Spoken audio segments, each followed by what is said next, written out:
Welcome to Doing, Being, Thinking, dialectical behavior therapy skills for making a life worth living. I'm your host, Eric Nykamp, a therapist and clinical director at the Grand Rapids campus of Adolescent and Family Behavioral Health Services, a mental health practice with campuses throughout the great state of Michigan. Well, hello, everybody. Welcome to Doing, Being, Thinking, a podcast exploring the what, when, and how of using dialectical behavior therapy skills for making a life worth living. My name's Eric. I'm a DBT therapist and one of the clinical directors at Adolescent and Family Behavioral Health Services. And in today's episode, we're going to be talking about participating. And joining me today is my friend, Rosemary Cruz, one of the other clinical directors here at Adolescent and Family. How are you doing today? I'm doing well. Yeah, I'm really excited to have this conversation with you. Not just because I'm excited to be here. Yeah, I mean, we always have fun talking together, but I think this will be really great to talk about this skill together. So let's start off by just describing what actually is the skill of participating. Participation is one of my favorite skills. It's a skill in the What Skills for Marsha Linehan, and it talks about fully throwing yourself into the things around you, being able to fully immerse yourself, participate, become one with your environment and the activity that you're doing. It's definitely one of those things that I love to do. Yeah, it's a skill that I really love too. I think sometimes when we talk about these skills, observe and describe kind of get linked together. And it's like, oh, and then we have this other one, participating. And it kind of feels like the stepchild of the what skills in some ways. But it's a really, really useful skill all on its own. So I'm glad that we get to kind of show it some love today when we go through these. Yeah, it's definitely, I agree, like the stepchild of the skills. It's like thrown in there, but I think it's definitely one of the most important skills. And I think it goes really well with observe and being able to just like do things in your environment, being able to like hang out and observe your environment. Yeah, I really enjoy it. I think it's one of my favorite skills of all time. Yeah. Well, when would you want to use the skill of participating? I think participation is a skill that honestly you can use with everyday life things. Earlier today, I was making a cup of tea and I was like thinking about, okay, I can use this to be present with like making my cup of tea, turning on my water, putting my tea bag in my cup, being intentional about picking out my teacup, and then just putting it all together. And even just sitting here and like savoring this cup of tea has been really nice. I can participate in something as simple as a cup of tea, but I can do this with so many different things, like going out with my friends and dancing, hanging out here with you. And I love that. I love that it's just a skill that you can do anywhere and with anything. You don't have to carry anything with you. Yeah. I'm kind of trying to imagine what the differences in audio quality would be if you were recording a podcast in a mindful state of participating versus if you weren't really participating. Mm-hmm. Yeah, I think it'd be kind of hard. I'd be maybe like on the other side of the room. My head would be in the clouds. It'd be hard to really be present, even answer the questions, right? Yeah. Participating is about throwing yourself all the way in. And I was thinking, on my drive over here today about times where I've been participating or not participating.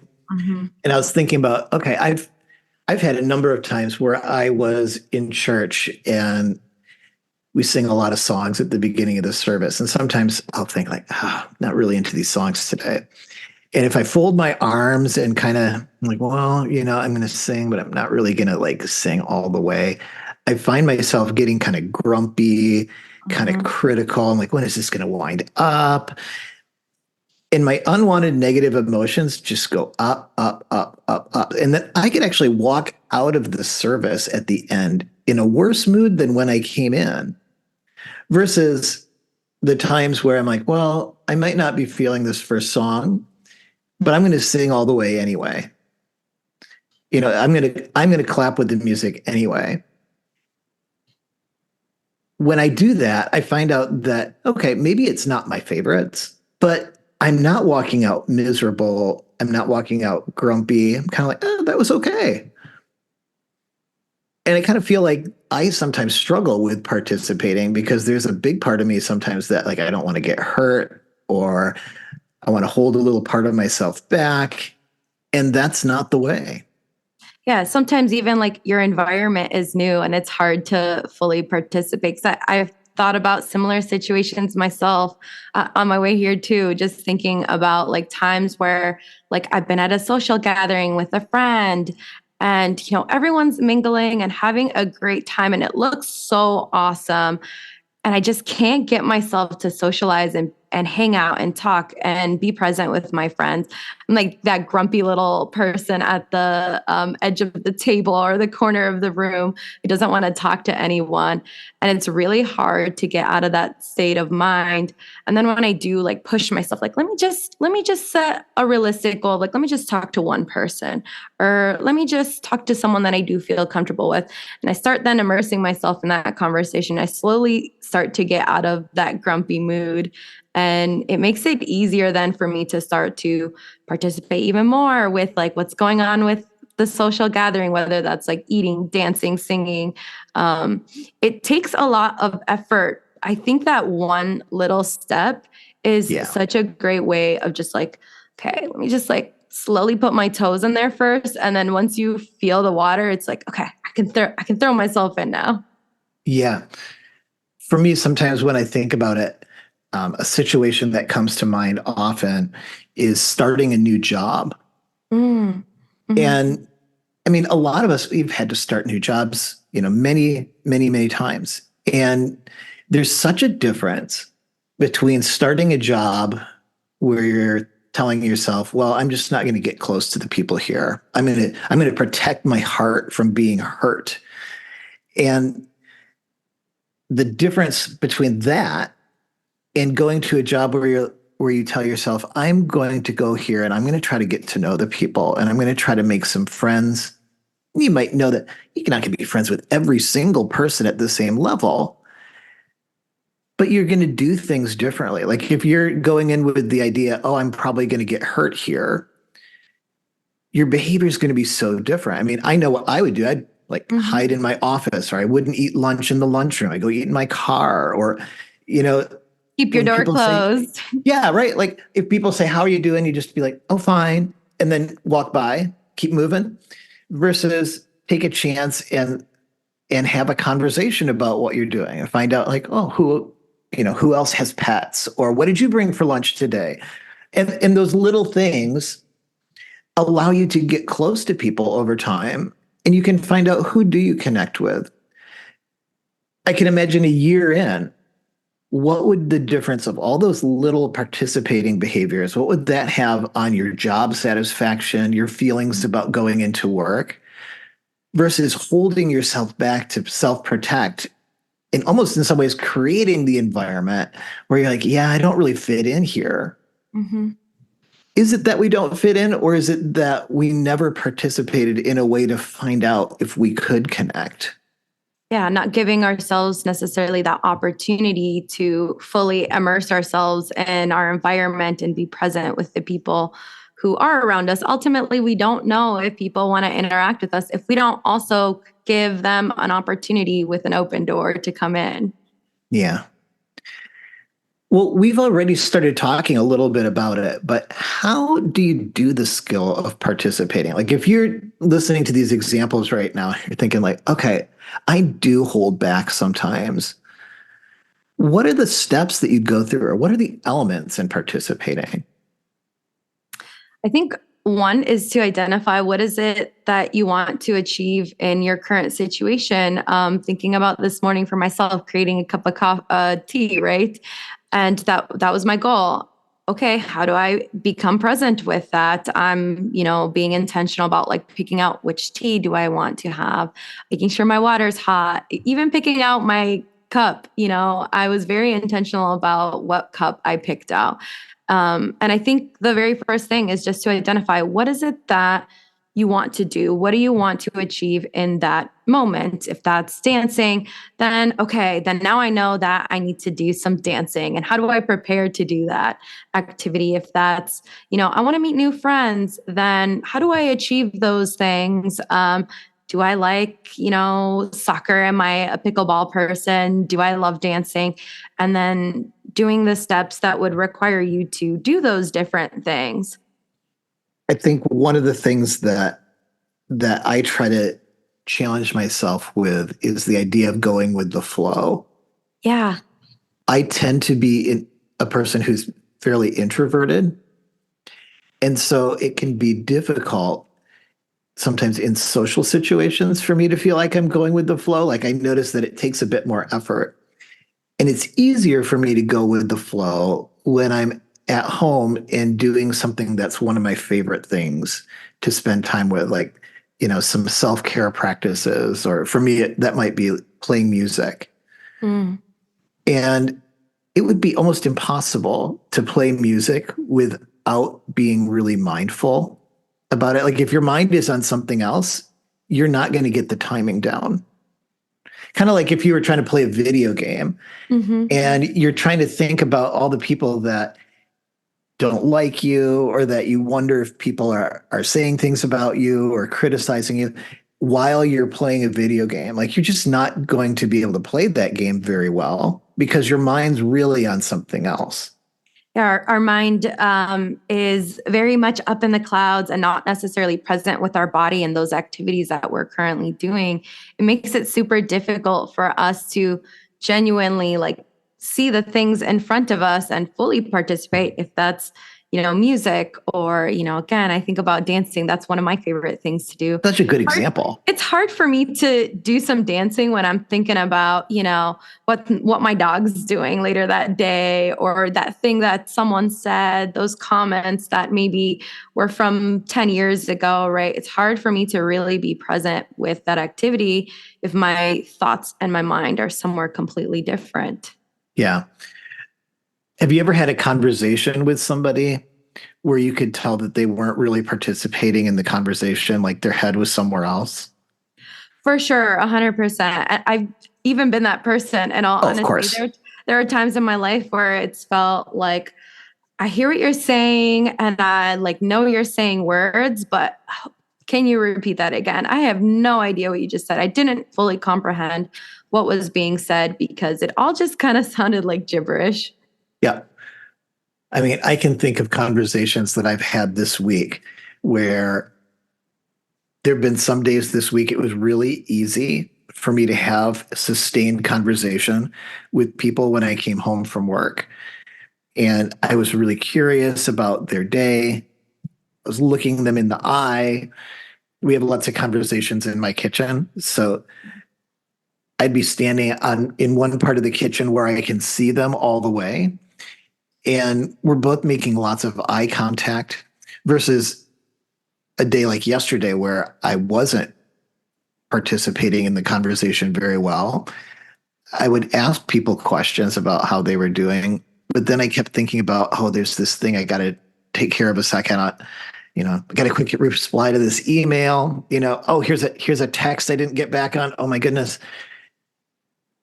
I don't actually remember what people who I really love were saying to me because I was thinking of so many other things. Yeah, even getting in the way of like cues, right? Cues that other people might be giving us. Something as simple as like a glance to look at something or like a bid for attention. It's hard for us to notice those things when, yeah, we're stuck in our emails or we're up in our thoughts. I forget about them or I don't see them as Yeah. easily. Do you ever have people give you feedback that the way you come off when you're not participating is different from when you are participating? Yeah, my partner specifically is constantly telling me when I am a little distracted, "Are you okay? Is everything Yeah. fine?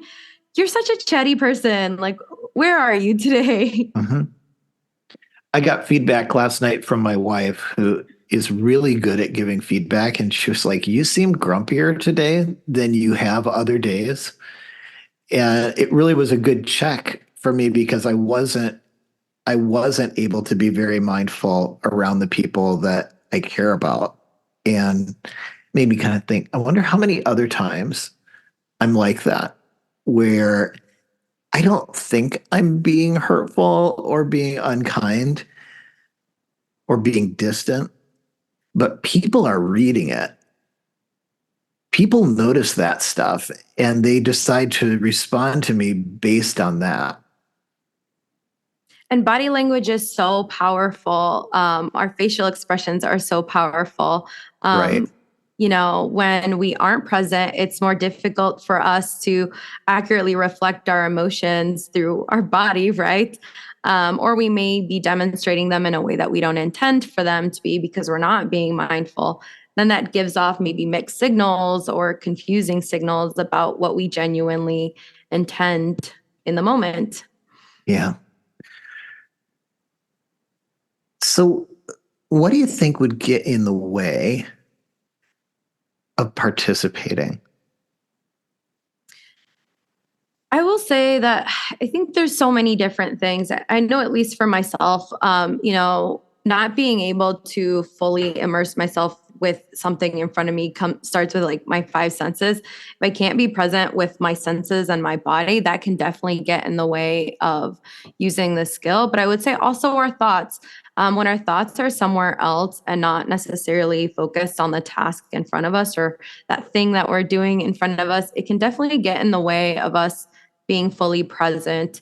Our daily distractions, right? Our emails, our text messages, our phones, the way that we interact with our technology can definitely make it difficult for us to fully participate in an era of iPhones and Androids and stuff like that. Absolutely. Oh my gosh, we have all of our phones like dinging, our Apple Watches and stuff like that are dinging. And it gets in the way of us being able to fully be present when we have all these other little things on the side kind of popping up. When I've observed myself, sometimes my phone functions as my always present anxiety reliever. Like if I'm, say, like in a waiting room somewhere or a lobby and I'm waiting for something to happen, like instead of being mindful, I'm going to try to distract myself with my phone because then I don't have to focus on things that make me feel awkward. But I'm really not paying very close attention to that either. It'd be one thing if I was mindfully, reading something in depth and trying to lose myself in the experience of reading an article or something. But if I'm just scrolling it's really hard to be mindful in scrolling. It I just kind like of to like, call it I like to go call ahead. it doom scrolling sometimes Yeah. because it just feels like an endless black hole of like, what is X celebrity wearing now and what event happened or, this a construction thing is going on now in our environment, right? And it's just like an endless hole of distractions that necessarily take us away from our environment, like being at a restaurant, right? We're with loved ones, and sometimes we end up scrolling versus having a really nice conversation, enjoying our meal, really savoring our food. It takes away from that.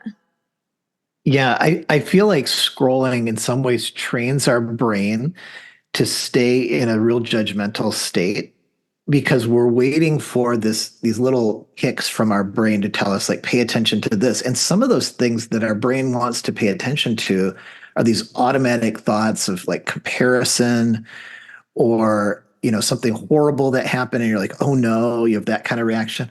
Mhm. Our And I'm like, judgment sometimes. right.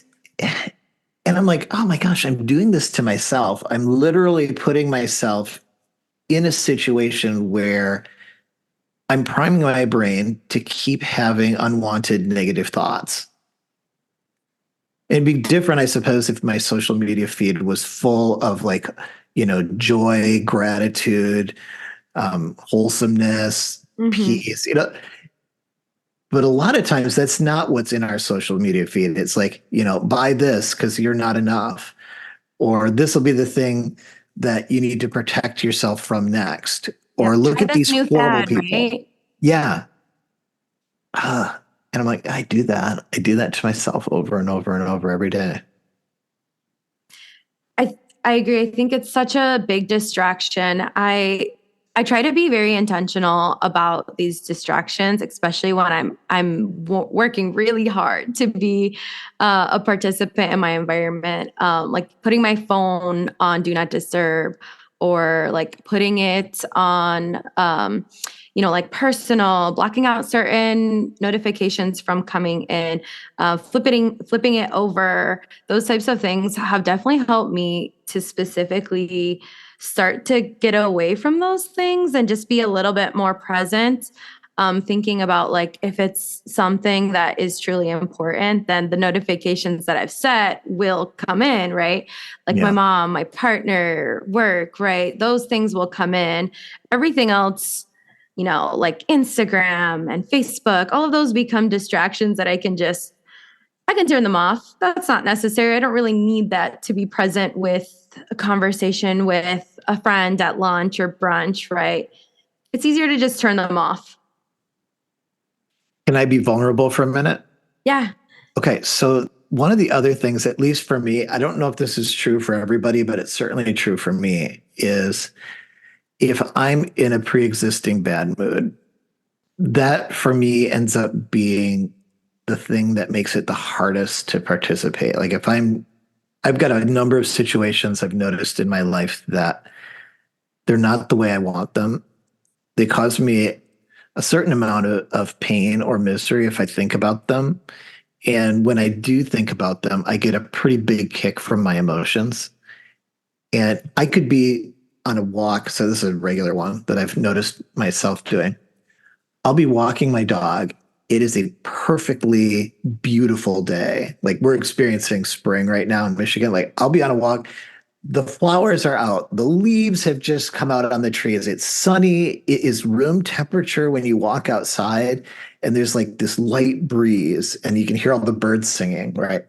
And if I was mindful, I'd be focused on that stuff. But I could be walking around thinking about this unresolved situation that's not going to be changing anytime soon. And in those 20 minutes that I'm walking my dog, I can go from taking this beautiful scenario, completely ignoring it, and being lost in this. In some ways, I'm doom scrolling in my mind Yeah. of all the negative things that are going on in my life or in the lives of people I care about, and come back from that where it should be this energizing, beautiful experience. And I'm like, oh my gosh, I'm just mm, so grouchy, so grumpy, so sad. Mentally exhausted, right? We end up running circles in our mind, not physically, right? But mentally, and that makes us physically exhausted. Yeah. It kind of makes me wonder when I talk with my clients, I hear similar kind of things sometimes about just focusing on things. And it's kind of like your brain jumps from one to the next, to the next, to the next. Like, here's all the bad things. It's like our moods are putting together a playlist of our most miserable greatest hits. And it's just playing one of those memories after the next, after the next, after the next. Mm-hmm. And I really don't want my mood to choreograph what I think about. And it's It's just hard definitely sometimes. It's definitely a hard thing. I think we've all been there. I think we've all done similar things. And I completely understand feeling like, what a beautiful day. I want to be here. I want to be present, and I can't. Or it feels like I can't, right?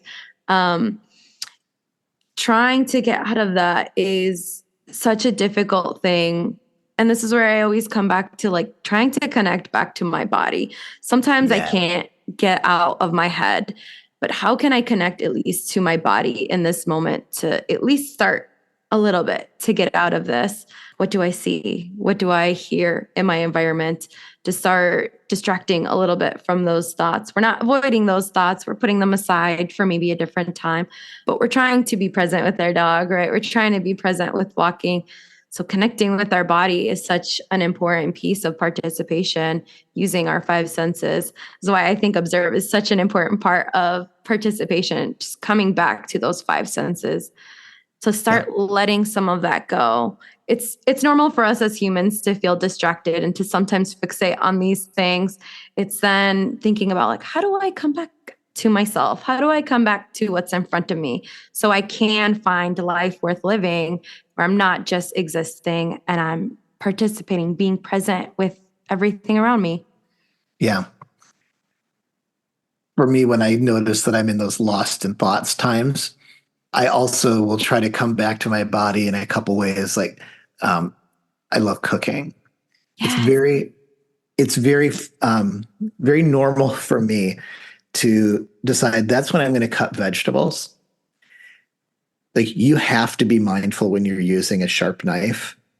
And I'll decide I'm going to quarter-inch dice onions.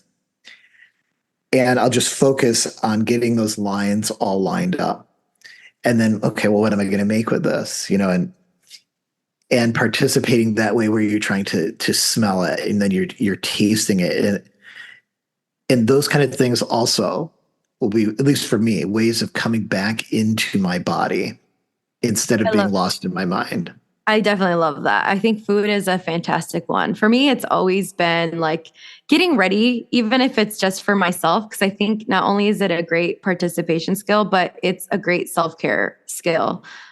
Being able to take a shower, because I have to be really intentional about being Yes. clean, brushing my teeth, putting on something nice that makes me feel good, doing my makeup because I have to be really intentional about what that's going to look like, doing my hair because I don't want to burn my hand, right?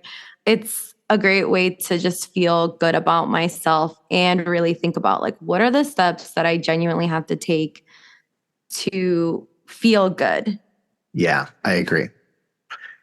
So, as we get ready to wrap up here, how does participating help us make a life worth living? I think, I mentioned this already, but it definitely is a great skill for helping us be more present with our environment and allowing us to do some more actual living and not existing in our mind. In our mind, we constantly have those what ifs or should haves or if only, right? And when we are able to start to get back into what is around us and not just in the clouds of our mind, it's easier for our friends to want to hang around or for us to be around our friends, to do cooking, to feel more present with our dog and that walk, right? Um, it's a great way of just, again, coming back to what's in front of us versus what's in our mind. Yeah, I agree. It's sort of like I don't want my negative mood to be the boss of me. I want to be the boss of me. And participating is a way to kind of take that natural drift towards the negative on some days and say, no, I'm going to focus on things that are positive, that are life giving, that remind me of the person I want to be. Yeah, I feel like sometimes it's also not even about being completely positive. Because I know sometimes that can be Mhm. super, super hard. I know I've been there on days where it's like, it's hard to be positive, to go from a completely negative mindset to positive. But sometimes that's just hanging out at neutral. Let me just exist with the environment, but I'm also participating where it feels more like, yeah, I want to be here. I genuinely want to participate with the walk, right? Yeah. I had someone once tell me that when it came to their negative thoughts, because they thought their negative thoughts had something important to say, so they Hmm. actually scheduled time in their day to think about the negative. And they're like, I have two times a day that I worry for 15 minutes. And I tell myself, Participation. yeah. And they were like, I'm going to be mindful. When I worry, I'm going to worry. I'm going to do it for 15 minutes and then I'm going to be done. And their practice was I can tell myself, this isn't my time to worry. I have those times scheduled in my calendar. And that was their workaround. I was like, that is such a good example of participating. Yeah, I love that. Even being able to like journal our thoughts, right? This is a time I get to worry and like just dump it all on a piece of paper. And then I get to come back and really just enjoy what's in front of me. Yeah. So we hope that this episode helps all of you listening understand just a little bit more about participating. While it can take a lifetime to master any skill, with practice, it's going to get progressively easier over time. We hope that all of you continue doing, being, thinking in wise ways on your way to making a life worth living. Thanks for talking, Rosemary. Thank you for having me. Yeah. Bye. Thanks for listening. Doing, Being, Thinking is an educational podcast about dialectical behavior therapy and is not intended as a substitute for therapy.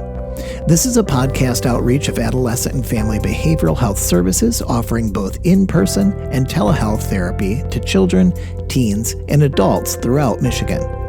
If you are a Michigan resident and want to get started with therapy, including DBT, children's DBT, or other evidence-based therapies, please contact us at 616-719-0194 or find us on the web at www.adolescentfamilybhs.com.